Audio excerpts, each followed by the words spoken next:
நம்ம மனுஷங்க கிட்ட ரெண்டு விதமான எமோஷன்ஸ் வரும். Positive emotion, negative emotion. அது வந்து சுச்சுவேஷனுக்கு தகுந்த மாதிரி வருதா இல்லை நம்மளோட சிந்தனைனால வருதா அப்படிங்கறத நம்ம பார்ப்போம். நான் ஒரு சுச்சுவேஷன் சொல்றேன். வீட்டில் வந்து ஒய்ஃப் வந்து காஃபி எடுத்துட்டு வர சொல்றாரு ஹஸ்பண்டு. எடுத்துட்டு வர்றாங்க. எடுத்துட்டு வரும்போது என்னாச்சு, அந்த ஒரு ட்ராப் வந்து அந்த காஃபி கிளாஸ்க்கு வெளியிலேருந்து அவரோட ஷர்ட் மேலே விழுந்துடுது. உடனே அவருக்கு செம்ம கோவம் வருது. திட்டுறாரு, இந்த மாதிரி ஜாக்கிரதையாக எடுத்துகிட்டு வர மாட்டியா, இப்படி தான் வந்து காஃபி குடிப்பியா அப்படின்னு சொல்லிட்டு கண்ணாப்பின்னு திட்டுறாரு.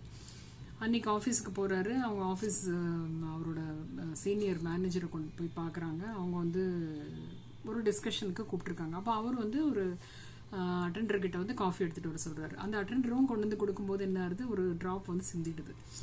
அப்போ வந்து உடனே அவர் தொடச்சிக்கிட்டு, அப்போ பாஸ் சொல்கிறாரு சாரி அப்படின்னோடனே, இல்லை சார் ஒன்றும் பிரச்சனை இல்லை, நான் தொடச்சிப்பேன் அப்படின்னு சொல்லிட்டு அவர் தொடச்சிட்டு காஃபி சாப்பிட்றாரு. டிஸ்கஷனை கண்டினியூ பண்ணுறாரு. இதே காஃபி வீட்டில் சிந்தினப்போ ஏன் வந்து அவருக்கு அவ்வளோ கோவம் வந்தது, அதே வந்து ஆஃபீஸில் அவர் பாஸ் கிட்ட இருக்கும்போது ஏன் வந்து அவர் அதை வந்து சகிச்சுக்கிட்டாரு அப்படின்னு பார்த்தீங்கன்னா, அந்த வீட்டில் நடக்கும்போது அவர் வந்து அதை அக்செப்ட் பண்ணல. எனக்கு பிடிக்காத ஒரு விஷயம் நடந்தது, நான் ஏன் அக்செப்ட் பண்ணணும்னு சொல்கிறதுனால அவருக்கு நெகட்டிவ் எமோஷன் வந்தது, அதாவது கோவம் வந்தது. ஆனால் அந்த பாஸ் கிட்ட வந்து அவருக்கு வந்து ஒன்றும் சொல்ல முடியாது, ஏன்னா அவரோட சுப்பீரியர் அவர். அப்போ ஒரு பெரிய விஷயமா இல்லை அவருக்கு அது. ஸோ அதை வந்து அவர் அக்செப்ட் பண்ணுறாரு. பரவாயில்ல, என்ன இருக்குது இல்லை அப்படின்ற மாதிரி அக்செப்ட் பண்ணியிருந்தனால அவருக்கு வந்து பாசிட்டிவ் எமோஷன் வருது. பாசிட்டிவ் எமோஷன் வந்து என்னவா இருக்குன்னா, சகிப்புத்தன்மை வந்து அவருக்கு வருது. ஒரே சுச்சுவேஷன், ஒரே ஆள், ஆனால் ரெண்டு இடத்துல வேற வேற மாதிரி இருக்காங்க அப்படின்னா, ஒரு இடத்துல அக்செப்ட் பண்ணுறாரு, ஒரு இடத்துல அக்செப்ட் பண்ணல.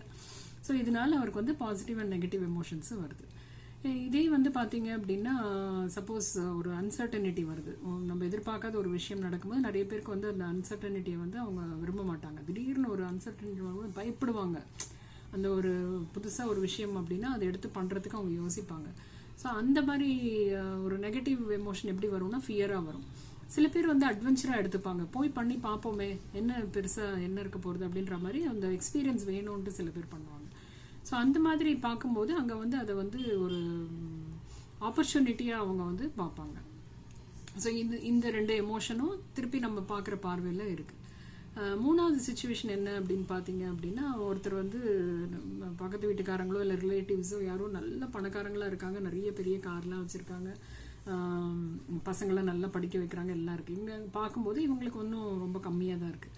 அப்போ வந்து அவங்களுக்கு ஒரு சைடு வந்து ஒரு எமோஷன் எப்படி இருக்குது அப்படின்னா, நமக்கு இல்லாதது அவங்களுக்கு இருக்கே அப்படின்னு அக்செப்ட் பண்ணிக்க முடியாத ஒரு சுச்சுவேஷன் வரும்போது என்ன ஆகுது, ஜெலஸ் வருது.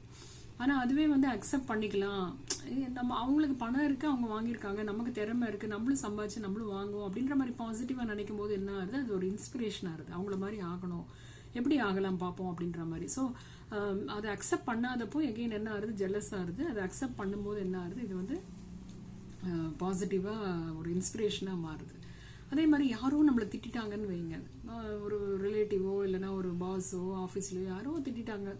அப்போ வந்து எந்த மாதிரி ரியாக்ஷன் இருக்கும் அப்படின்னா, சில பேர் என்ன பண்ணுவாங்க, அவங்க தப்பை பண்ணியிருந்தா கூட யாராலும் திட்டினாங்கன்னா அது அவங்களுக்கு பிடிக்காது. உடனே அவங்கள பார்த்த உடனே ஒரு எனிமிட்டி கிரியேட் ஆகும். ஹர்ட் ஆகிட்டு அவங்கள வந்து ஒரு வெறுப்பாக பார்க்க ஆரம்பிப்பாங்க, ஹேட்ரடோட பார்க்க ஆரம்பிப்பாங்க. ஆனால் அதே சில பேர் என்ன பண்ணுவாங்க, தப்பு பண்ணாமே அவங்க வந்து சண்டை போட்டிருந்தா கூட, இன்னைக்கு என்ன சுச்சுவேஷனோ என்னவோ, என்ன மனநிலையில் இருந்தாங்களோ அதனால அவங்க அந்த மாதிரி பேசியிருப்பாங்க அப்படின்னு சொல்லிட்டு பாசிட்டிவாக திங்க் பண்ணும்போது என்ன ஆகும் அப்படின்னா, அவங்க வந்து அதை வந்து பாசிட்டிவ் எமோஷனாக கன்வெர்ட் பண்ணுவாங்க. பாசிட்டிவ் எமோஷன்னா என்ன ஆகும், ஃபர்கிவ்னஸ், அதாவது அவங்கள மன்னிச்சிருவோம் அப்படின்ற மாதிரி ஒரு சுச்சுவேஷனுக்கு வருவாங்க.